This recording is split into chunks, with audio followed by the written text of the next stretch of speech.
Go. Good morning. I actually grew up in the state of New Jersey, about 25 miles outside of New York City.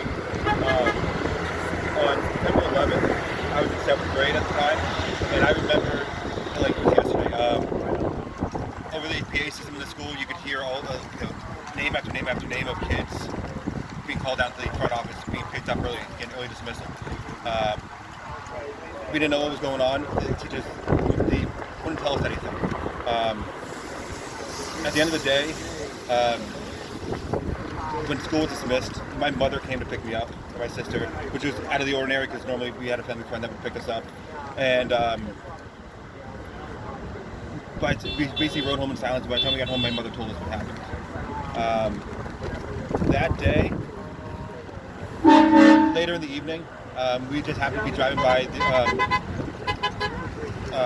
my local parish, where you couldn't even find a parking spot. Every parking spot was almost filled, and the entire church was packed. And it wasn't just Catholics. There was Catholics, Jewish. There was every denomination, every religion you could think of was there. It was an interfaith ceremony that was just candlelight vigil, where it was everybody. It was showing unity. We were one people at that moment. And it's one of the most impactful days I have ever seen as far as people come together in the wake of a tragedy like this. But what brings it even closer to home to me is I've lost people that I knew. We had just talked about Flight 93 that crashed in Pennsylvania. A gentleman from my town actually was on that flight and was one of the people that was able to call home by the name of Jeremy Glick. That the weekend before, I was playing football on Labor Day weekend with a family friend who never made it home that day. I had family friends that one of them walked 186 blocks from the World Trade Center area to the George Washington Bridge because there's no way to get around anything. There's no way to get out. You have to walk over the bridge to get home, to get a ride.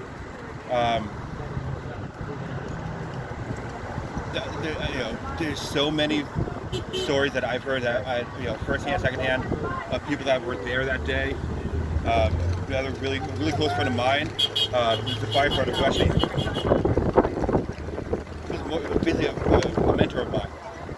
Afterwards, he was working in New York City doing construction at the time, and he made it back over the bridge, went to his firehouse, gathered. He filled his truck up with other firefighters, and they spent about 5 days searching through rubble. Out of those people that were there with him from the fire department from my town, since then, one of them has passed away. 3 other of them have gotten cancer as a result of the search, which they can't really prove, but Sure. But 9/11 to me, it's a day that I've seen the worst, but also the best. The best in people coming together. It's not. There was no white, black. We were all one people. We were all Americans. Sure. And it's a day I'll never forget. I mean, in the days afterwards, from my town, I can even see the smoke in the sky. Through up to 2 or 3 days later. It's one of the toughest days.